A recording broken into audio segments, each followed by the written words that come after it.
Welcome to Ulterior Moto, your home for writers' reviews and how-tos. Today is a subject that might be interesting to you. It's definitely my least favorite thing to talk about because it is involving crashes. I crashed about a month ago. I can't tell you the details of it because I don't remember anything from the day. I can tell you that I went off-road through a barbed wire fence and into a field. And this is the helmet I was wearing at that time. So I'm going to go through the features of this helmet and you can draw your own conclusions as to how well it protected me.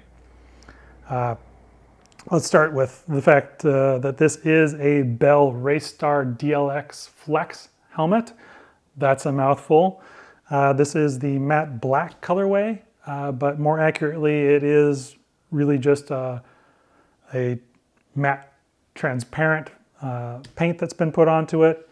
It reveals the 3K carbon shell. Note about 3K, 12K, whatever you might have heard of. It's really just how fine the weave is. One is not particularly stronger than the other. 3K is one of the smaller weaves. You can also find 12K helmets. 12K doesn't mean it's 4 times as strong. It's just a different weave. The strength is not proportional to the number. So keep that in mind. When you're looking at carbon fiber helmets, most will say they are 3K. Externally, one of my favorite features that you cannot see on this because it's not present is the ProTint shield. A shield that can change darkness depending on the conditions around you is so helpful. I absolutely love it. I use this helmet when I'm on the track. I use it when I'm on the street, largely because it's kind of innocuous looking, so it fits in either place, but the ProTint shield is amazing and it's easy to remove. Just push a button on the side, slide it forward, and it's off. Now, in my case, the shield presumably came off in the crash, which is not that uncommon. You see that in MotoGP crashes all the time. There were no injuries to my eyes, so I can't really fault the helmet there.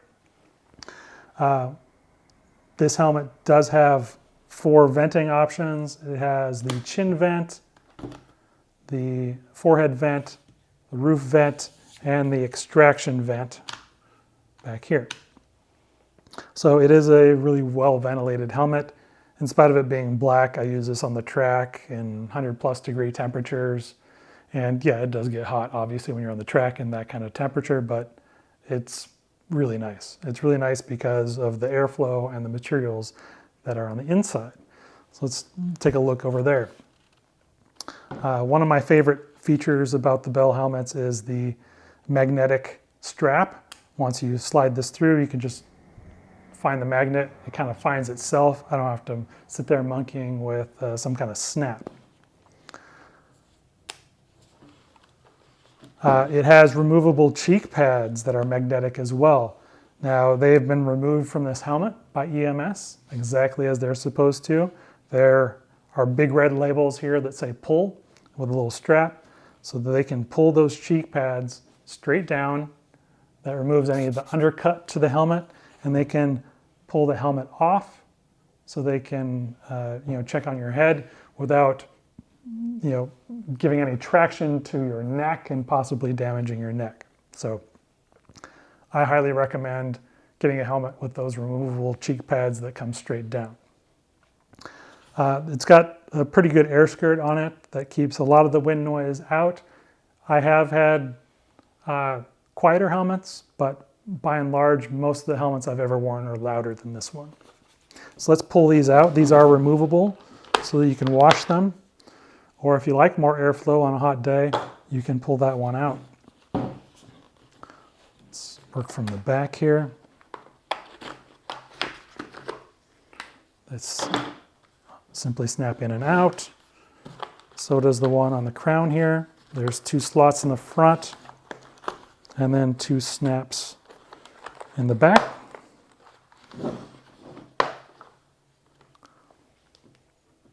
That can be hand washed as well. I've done that on a number of occasions. Not that it affects your protection, but there are also pads in here. These foam pads can be removed if you have a particular comm device that you like. Just take that out. It Velcros in there, so you can put it back in if you need to. All right, now let's really look at the technology of the helmet, which is mostly found on the inside. So I've designed a number of helmets for both motocross and street in my time at Shift Racing for Fox. And what I had noticed, one of the many things I had noticed, is that it's really difficult to design a helmet that is optimized for different impact levels. It is relatively easy to pick one impact level, design your foam inside the helmet for that. But again, any kind of impact to your head is potentially traumatic. Lots of low impacts are bad for you. Several medium impacts are bad for you. Obviously, major impacts are very bad for you. But you need a helmet really that can absorb all of those kinds of impacts and protect your brain. That is more difficult. So when you have a really high impact test like Snell, that means that you have a very hard helmet. And if you can pass Snell, the trade-off of just only focusing on Snell is that any medium or low impacts to your head are going to be transmitted directly to your cranium, directly to your brain. And the way that brain injuries occur is, imagine this fist being your brain. It is surrounded by cranial fluid. You have your skull around it. And anytime there is a force hard enough to push that skull and displace the fluid around your brain, you have an impact of brain to bone. And that creates damage. When you have a twisting force on the skull, that can also create some abrasion of the brain against the bone in your skull. That is what you want to avoid at all costs. The way Bell has chosen to go about it is that they have 3 separate materials for low, medium, and high impact occurrences. So what they're specifying on the inside layer is a polypropylene foam. They describe this red layer as a polyolefin foam, and I will nerd out on you for just 1 second here. Polypropylene is a polyolefin. Polyolefin is a family. Polypropylene is just a more specific version of that. The only other plastic in polyolefins is polyethylene. Very basic plastics that you see frequently. But I am going to surmise that there are different densities of the foam, being softer, more of medium, and then a polystyrene, which is basically styrofoam. On the outside, the traditional material used to absorb impacts in helmets on the outside for the high impact. And secondly, one of the things that they have done is try to reduce the rotational impacts by having an inner liner that can move side to side. So we see these little cutouts, and it's not rigidly attached to the middle layer. So this does allow the helmet to flex a little bit so that it relieves some of the twisting forces that would otherwise be on your cranium and causing abrasion with your brain. So without knowing the specifics of my accident, of course, it's impossible to tell how much force I came down on.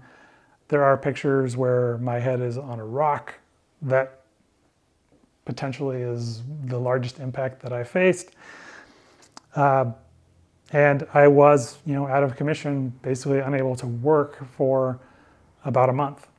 And I will let you draw your own conclusions as to what kind of protection the helmet offered me. My conclusion is that if I had a helmet with just one layer of density to it, it may have taken a larger toll on me. Now, I don't think being out of work for a month is a small toll. It's by no means. It's definitely serious, but it could have been worse. And that's not a ringing endorsement to say, hey, could have been worse. But all things considered, Bell is still near the top of my list for the next helmet I'm going to get. I appreciate any helmet that has had this much testing done to it, this much thought gone into it, whether it's Bell, AGV, Arai, Shoei. Buy the helmet that you can afford, because that is the most critical thing in your entire body, is protecting your head. So all that said, I may very well get this exact helmet again. I hope you enjoyed this. If you did, please like and subscribe. That helps me with this content. That helps me purchase new materials, because I don't get this stuff for free. And I'll do another review. Look forward to seeing you out on the road.